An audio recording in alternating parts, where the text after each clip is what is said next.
রাতের আকাশ ছিল গভীর নীল, চারপাশ নিস্তব্ধ।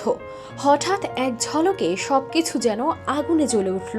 কোনো শব্দ নেই, কেবল আলো, তাও আবার লাল, যেন কেউ আকাশে আঁকলো আগুনের তুলির এক টান। কিন্তু এটি প্রায় ৫,০০০ মিটার উঁচু পর্বতের চূড়া থেকে ক্যামেরায় ধারণ করা এক বিরল প্রাকৃতিক ঘটনা, যাকে বলা হয় রেড স্প্রাইট। এটি মূলত এক ধরনের লাল রঙের বজ্রপাত, যা সাধারণ চোখে দেখা যায় না। ক্যামেরায় ধারণ করা এই দৃশ্যই এখন আলোচনার কেন্দ্রবিন্দু হয়ে উঠেছে।